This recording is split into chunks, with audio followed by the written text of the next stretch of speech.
1857 हिंदुस्तान की सियासी और सकाफती तारीख में एक संग मील की हैसियत रखता है।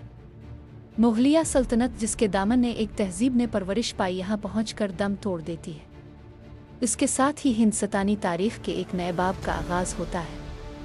10 मई 1857 को मेरठ के मकाम से एक जंग शुरू होती है जिसे मुसलमान और हिंदू तो जिंग आज़ादी का नाम देते हैं, मगर अंग्रेज़ इसे बगावत रियोलट और कई नाम देते हैं।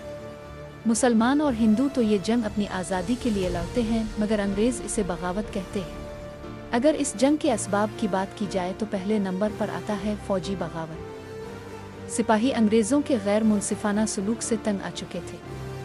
अंग्रेज़ सिपाहियों के मज़हब को ठेस पहुंचा रहे थे। इसी तरह अंग्रेज़ सिपाहियों की निस्बत बाकी सिपाहियों की तनख्वाह बहुत कम थी और वो सहूलियात जो अंग्रेज़ों को मुहैया की गई थी वो बाकी सिपाहियों को मुयसर नहीं थी। मज़ीद ये कि अंग्रेज़ों ने अपने महज़ब यानी ईसाईयत की तबलीग शुरू कर दी थी जो कि बाकी मज़ाहिब के सिपाहियों को खासी ठेस पहुंचा रही थी। उन सब को मद्देनज़र रखते हुए अंग्रेज़ों के अलावा बाकी फ़ौज बगावत कर गई। दूसरे नंबर पर मजहबी असबाब है। ईस्ट इंडिया कंपनी हिंदुस्तान ने तिजारत की गरज से दाखिल हुई, मगर इसने तिजारत के साथ साथ ईसाईयत की तबलीग को अपना फ़र्ज़ अव्वलीन समझा। कंपनी के हुक्काम तमाम हिंदुस्तान को ईसाईयत के परचम तले जमा के ख्वाहिशमंद थे। कंपनी मसीह पादरियों की अलानिया सरपुरसती करती थी जो हिंदुस्तान आकर न सिर्फ अपने मज़हब की तबलीग पर ही इक्तिफ़ा करते बल्कि हिंदुस्तानियों के मज़हब पर बेजा तनक़ीद किया करते थे। कंपनी के मुलाजमीन अपने मातहतों को अपने घर पर बुलाते और उन्हें पादरी का वाइज़ सुनने पर मजबूर करते। सरकारी तौर पर लोगों को मसीह बनाने की हर मुमकिन कोशिश की जाती थी। अगर इलाके में कहत रूनुमा होता तो वहाँ यतीम बच्चों को यतीम खानों में दाखिल करके उन्हें मसीह बना लिया जाता। तीसरे नंबर पर आते हैं सियासी असबाब। चूँकि अंग्रेज़ों ने मुसलमानों से हुकूमत छीनी थी, इसलिए उनकी हर मुमकिन कोशिश रही कि बाइसगीर से मुसलमानों के वजूद को ख़त्म कर दिया जाए।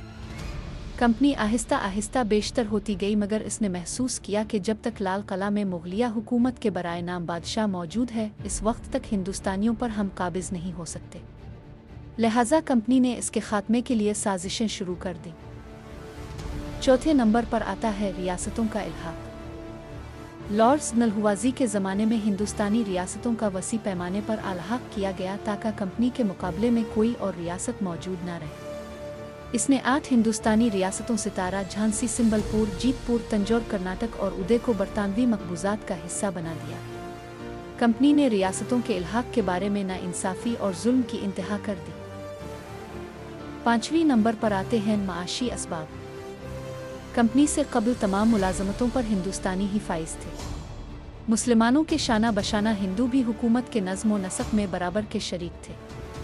कंपनी ने जब हिंदुस्तान के मुख्तलिफ इलाकों में कब्ज़ा करना शुरू किया तो इसने बाशिंदों को 2 नुकसानात पहुँचाए। पहला ये कि तमाम आला मुलाजमतें अंग्रेज़ों के लिए मखसूस हो गईं और हिंदुस्तानियों मुनगुना के लिए आला ओहदों के दरवाजे बंद कर दिए गए। दूसरा ये कि कंपनी के अंग्रेज़ मुलाजमी हिंदुस्तान मुस्तकिल रहाइश के इरादे से नहीं आते थे, बल्कि जब रिटायर हो जाते तो सारा सरमाया अपने साथ इंग्लिस्तान ले जाते थे। मज़ीद ये कि कंपनी ने हिंदुस्तान की सनत और हिरफत को जान बूझ कर तबाह कर दिया था।